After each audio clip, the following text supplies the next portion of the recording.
On May 3rd, 2023, the Surgeon General put out a warning highlighting the epidemic of loneliness and isolation in the U.S. And further studies show that loneliness is especially prevalent among men. Research from 2021 found that 15% of men have no close friends, a 12% increase since 1990. And a 2023 Equimundo study revealed that many men from our older millennials to Generation Z feel like no one really knows them well. The male loneliness epidemic is being fueled by many factors, but I think three main causes are particularly present among men. Lack of close friendships, cultural pressure for men to feel like they need to be tough and independent, and a fear of being open and honest with others about what men are truly feeling and experiencing in their lives. As the area director for Priority One Men's Ministry, I've seen the importance of creating spaces where men can develop deep and meaningful friendships with other men, especially as they're seeking to grow in their relationship with Jesus. Something powerful happens when men form deep bonds of encouragement and support and fight alongside and for one another in the battles of life. That's why I'm so encouraged for today's show. We're going to be learning about one men's event that God has been using to help men grow deeper relationships with one another while growing in their relationship with Jesus. You're watching One Day Closer, where we're learning together how to use our one day closer to eternity to bring hope and purpose to many. Let's go meet our guest for today.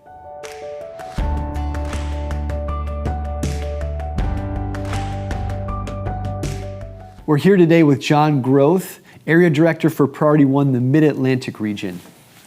Hey, John, it's so great to have you on the show. A brother, a friend. You've been such an encouragement to me when I transitioned to Priority One last year, a year and a half ago. And I'm excited to have you on to talk about Lake Champion. It's good to be here, Brennan. Thank you. Absolutely. Yeah. So let's start. Just let our viewers get to know a little bit about you. What's your life like? Your family? I've been married 44 years to my college sweetheart, wow. Renelle, a beautiful name. We have three children. They're all in their 30s, which you reach a point in life and you go, wow, I can't believe I'm that old. We just got back from visiting one in Washington where we saw orcas and the northern lights. Oh, and, you sent me a picture. It's amazing. It was phenomenal. My life, I'm a part-time instructor, adjunct instructor at the University of Delaware the last 10 years, which has just been phenomenal. I'm a retired Air Force chaplain, so I still do a lot of speaking out there to military and civic groups, and of course churches and men's weekends and whatnot. And I join you on your show. Yeah, hey, look at that. And then Area Director for Priority One now, and so tell me about, you've had a long history with Priority One, so tell us a little about that. Long history with Priority One. I met the founder, Bob McCook, became a mentor to me in many good ways. And I came on to staff. I actually went to the first weekend in 1993. Yeah. Which incidentally, I met one of my best friends out of that weekend. That's fantastic. It was amazing. I'm 6'7", he's 6'6". We saw each other across the room. No instructions. Instead of a see ahead, we just saw faces. And, must be nice. Yeah, and I went there, I got on the planning for the committee right away for the weekend. In 2000, I left the church that I was pastoring, and Bob McCook asked me to come on staff, which I did. I had worked, of course, with the ministry as a volunteer, came on staff. Theoretically, I was full-time on staff for the next 10 years, but 3.5 years into that, I was activated. I was a reserve chaplain. I was activated for almost 6 years to my base at Dover Air Force Base. Okay.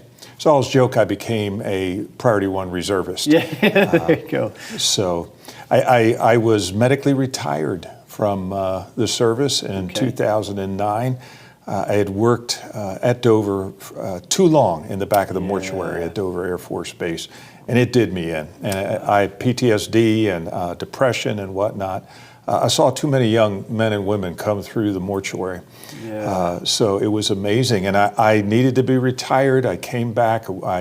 Bob was very gracious about working with me, understanding that I was in a place of needing healing. And I did. And And part of that was then to come off a paid staff. Yeah. And I got the opportunity to teach it at University of Delaware. Yeah. Just amazing. It was a fantastic opportunity. And all was still working with the retreat. Mm-hmm. And then came back on staff probably about part-time, about 2 years ago now. Yeah. And here I am. They gave me the area of the Mid-Atlantic. I have no idea what that area actually is. Sounds really important. It's bigger big. than all of our other regions. Combined. And Lake Champion is the longest running ministry of Priority One, from my understanding. So tell us what you started going the second or third year. What's the heart of the Lake Champion Men's Weekend? The heart of the Lake Champion Men's Weekend is really also the heart of Priority One, which is relationships. Yeah. To bring men into relationships. And of course, I mean, every Christian leader and minister wants to bring people into a relationship with Christ. Mm-hmm.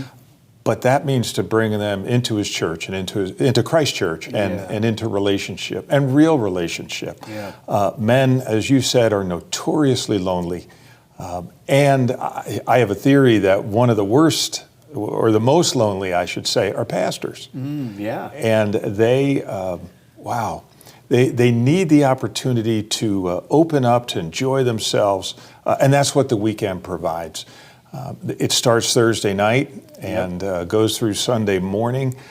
There are weekends, or many years people have said, well, just do it Friday, Saturday, Sunday. Yes. And we say, no, that extra day to unwind from, typically these men work, and to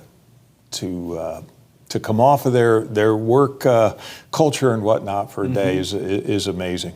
And they have plenty of opportunity up there. We have great speakers, great music, great program, but we also deliberately build in time off.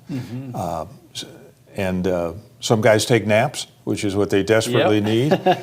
I often say to guys, Jesus took naps, be more like Jesus, you know. Just the rest. So many of us are absolutely tired. Yes.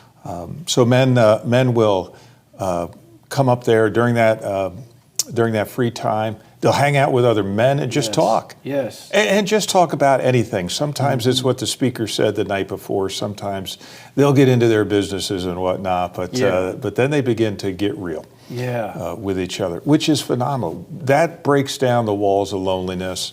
And I think the biggest thing is that once they experience the power of that kind of relationship with one another, they want it when they go home. Yeah, absolutely. Yeah. I remember the first men's group I was in, it didn't take long where I was like, wow, I never realized how much I need this. Right. Right. And I think a lot of men are afraid to take that step.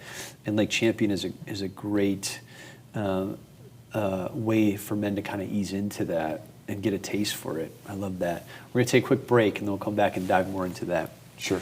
Thanks so much. Stay tuned. We're going to come back and dive more into how men can grow closer in their relationships with one another through Lake Champion Men's Weekend.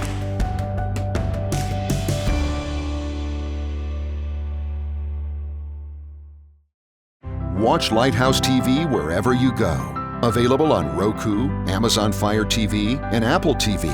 Search Lighthouse TV online on your streaming device or go to our website, lighthousetv.org, for more information. Welcome back to One Day Closer. We're here with John Groth talking about the Lake Champion Men's Weekend. So John, we just got into kind of the heart of what the weekend is, and we're talking about compared to other men's weekends and events, it's a little longer. So Thursday night, Friday, Saturday, Sunday morning. Why would a wife want to let her husband go to something like this, have him be away for that amount of time? The impact it has on marriage is phenomenal. Yeah. Men come up there, and regardless of what our topic is for the weekend, and we have breakout sessions. That's not the main speaker, and there's always one on relationships and encouragement to men to literally become better husbands. Yes. And they're hearing stuff from me, from others who are just being open and honest, that marriage is hard, but that we are called to give up our lives for our wives. Yes. You know, husbands, love your wives as Christ loved the church and gave up his life for her. And we're called to do the same thing. And I say to men, how many of you would die for your wives? And a lot of men raise their hand right away. And then I go, well, that's great, but now how many of you would actually live for them? Yeah. And that's when they begin to wonder, and they hear the stories and examples and whatnot. And they know it's going to come back, and they're going to, it's tough to come back. I always tell men, do not get home Sunday night and tell your wife what you're going to do differently, because you'll fail within 15 minutes. You're so safe. But wives will, my wife knows at the weekend, I've been going 33 years. Yes. And she knows that it makes me a better husband, and still going up there. In fact, so much so that she's joined for the first time this year a couple other women. They've been praying for a couple weeks now. They meet on Zoom once a week. That's fantastic. And they're just praying. And the prayer list is already out, so she's praying for wives that things go well. Things always have a way, a water pipe breaks or something, while the husband's away, but the impact on the marriage over the long run. And I've experienced that personally. When I listened to you. You did a breakout on marriage. I was newly married, and gave me some words of encouragement and challenge. Told me to man up and love my wife well and better. And, yes, indeed. And it's just, I can still picture where we were walking, because I thought you were a jerk at the time. But I needed to hear it. You thought I was going to say nice things. Yeah, right? I think you're just going to coddle me. And I wanted to build you up, but I had to tear you down first. As Bob McCook used to do to me. Yes. Hey, yes. It's so good. And what and I agree with you. You talked about the space. That has a huge impact, because men need space to hear God and to just slow down. So anything else you want to share about kind of the space men get at the weekend to do that? Well, the very fact that we're up at Lake Champion. It's beautiful. I guess that's considered the Adirondacks. That's outside my mid-Atlantic area, so I'm not sure. And it is a beautiful lake. The facilities are amazing, although they were made for teenagers. Yes. So that's kind of the interesting challenge of it. Men who've been in the military have no problem with that setting, except the Air Force, where we're not used to barracks. Like, no, I'm only kidding. It's amazing that way. But the very idea you're outdoors, there's enough both secular and sacred writing and research that says being outdoors in nature is phenomenal for spiritual, mental, emotional health, probably physical as well. Yeah. Which, by the way, that brings me up to the food there is amazing. It's amazing. It is. For a camp. I always say to the men, I go, hey, it's all you can eat, but it's not a contest, guys. But it's good food. They go back. It is. It's good. And the weekend is designed, for men. And I love, there's opportunities to fish, there's opportunities to hang out, there's opportunities for the hot tub, all that stuff, cornhole games, stuff like that. So guys can be together, fellowshipping, but resting, and just getting that much needed time together and opening up. How does that kind of space create space for men to open up with one another? Well, one of the things we do there is we emphasize humor up there. Yes. And as I've told you for a long time, humor is a gateway emotion. I'm teaching in my class one day. Even young women know this. Older married women particularly know this. But I go, men are often accused of not doing well with their feelings. And I go, but there's one feeling we do really, really well. What is it? And the women go, anger. Really? Wow. And they know that. Even from their dads? I go, well, don't say we don't do well at emotion set, because there's one we do really well at. And men are angry. Men, and it's, a lot of times it's just a low-key thing. But what humor does is get them feeling something positive. And the joke up there, my joke up there is that it's good to laugh, but it's better to laugh at others. And so there is a lot of good-natured humor up there. 21 years in the Air Force, and the Marines, the Army, the Navy, we're up there. We got to include the Coast Guard too, and now the Space Force. But we'll I'll kind of go off of that, bust a little bit, and it's good-natured. get guys laughing, and then at the end of every speaking session, we have we do a small group. Yes. And we just say, hey, Yes. get together. Here's a couple questions you can answer. We have rules. What's said in the group stays in the group. Yep. Don't let anybody commandeer the group. Yes. Don't try to fix each other. Yeah. And if you don't want to talk, just say pass. Yeah, that's good. And so as a result of that, men begin to open up. And I think they see both in the any of the leadership that gets up front for announcements or anything out there, that we're, what I like to say, open, honest, and vulnerable. Yes. And we're not trying. We don't put ourselves up on pedestals. Please don't you put us up there. And so guys open up. Yes. They just open up. And then it's interesting because we finish up, 9:30 at night. And not that we have a specific lights out time, right. But guys go to the game room, they'll go play ball at night, and they start to talk. Yes. And they open up. Some ask questions, some share their stories, some get real, honestly, for the first time. Yeah. That something that has from the beginning. So I was discipled by Bill Freeman early on, area director for Priority One when I became a believer, and going to the men's weekend. And something that stuck out to me so much was all of the leadership, the culture of vulnerability and openness, and how unique that is. And also, then the other end of it is the weekend's designed for men.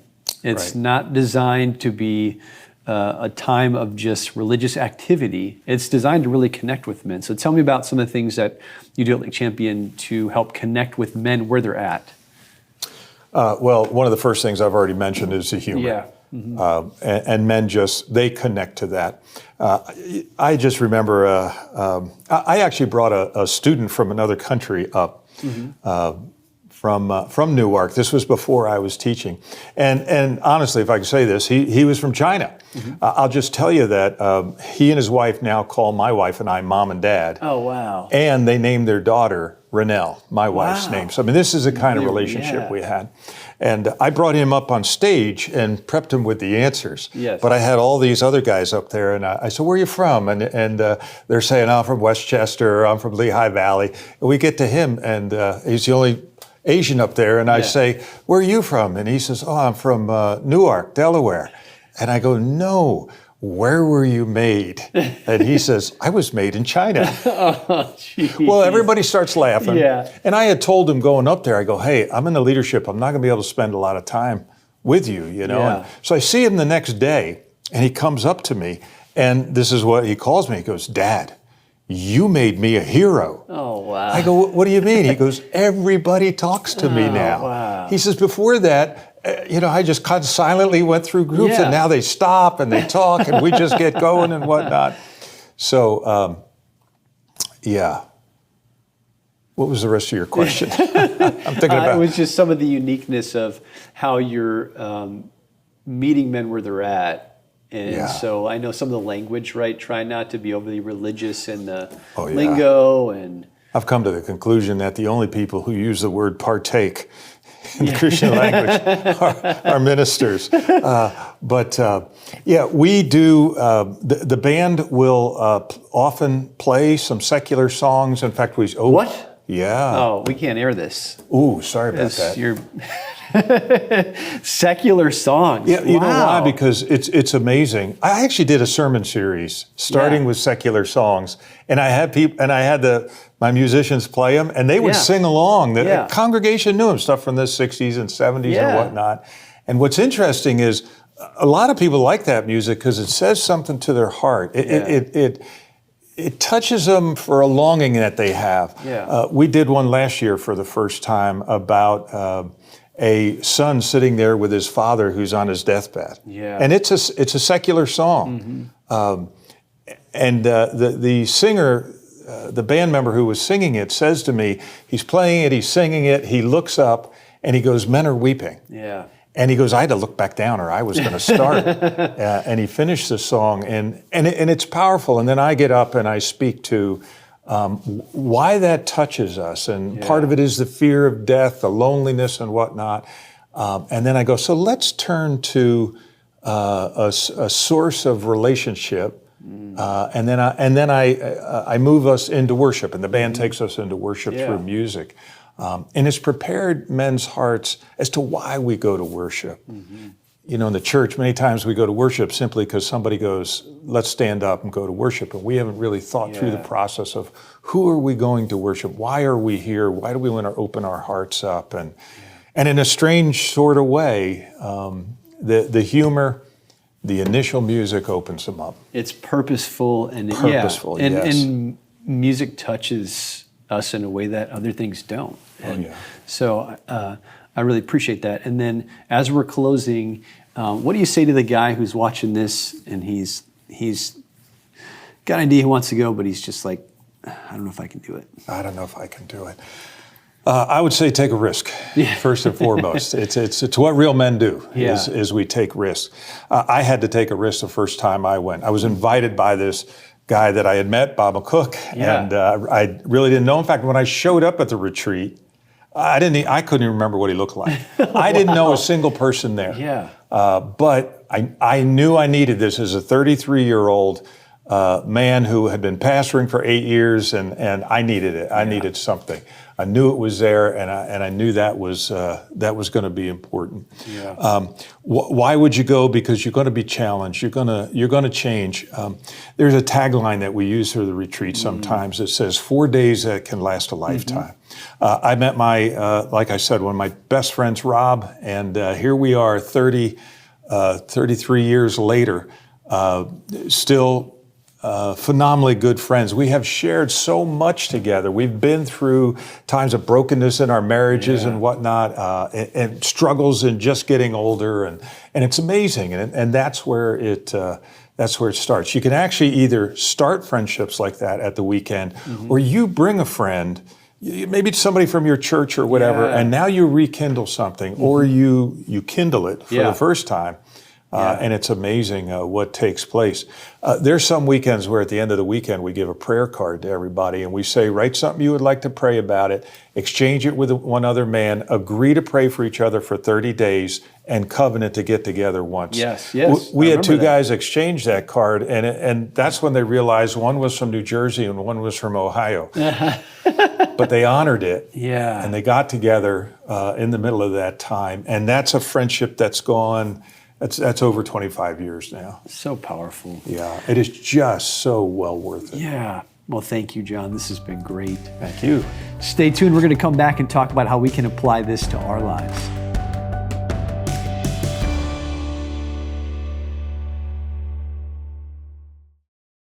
Watch Lighthouse TV wherever you go. Available on Roku, Amazon Fire TV, and Apple TV. Search Lighthouse TV online on your streaming device, or go to our website, lighthousetv.org, for more information. In Mark 3:14, Jesus called his disciples to be with him. He trained them, he invited them into his life, and he spent the majority of his earthly ministry with those men. And yet we've lost something of that in our Christian culture today. Men, tomorrow is a new day. Women, the same for you with the women in your life. It's a blank page with nothing yet written on it. God is for you, God is with you, and God wants you to flourish in this life as you grow in your relationship with him, alongside other men if you're a man, alongside other women if you're a woman, who will love and encourage and support you. So what are you going to do about it? When the sun rises on a new day tomorrow, what story of encouraging friendships are you going to be writing with your one day closer to eternity? Here are some steps that you can begin today so that you can start building a band of brothers if you're a man, or a band of sisters if you're a woman. First, get alone with God right after this program ends and pray that God gives you eyes to see your need for close friendships who can encourage and strengthen you in your daily walk. Second, write down the names of 2 or 3 people that you're close with in your life, or that are in your life, that you could begin developing a deeper friendship with, and start praying for them and for opportunities to connect with them. Third, start connecting with other people who are pursuing Jesus. Go to events or groups at your church, attend the Lake Champion Men's Weekend, or check out other programs that we have to offer on priority1.org. Thank you so much for joining us for One Day Closer. where we're learning together how to use our one day closer to eternity to bring Jesus-infused hope and purpose to many.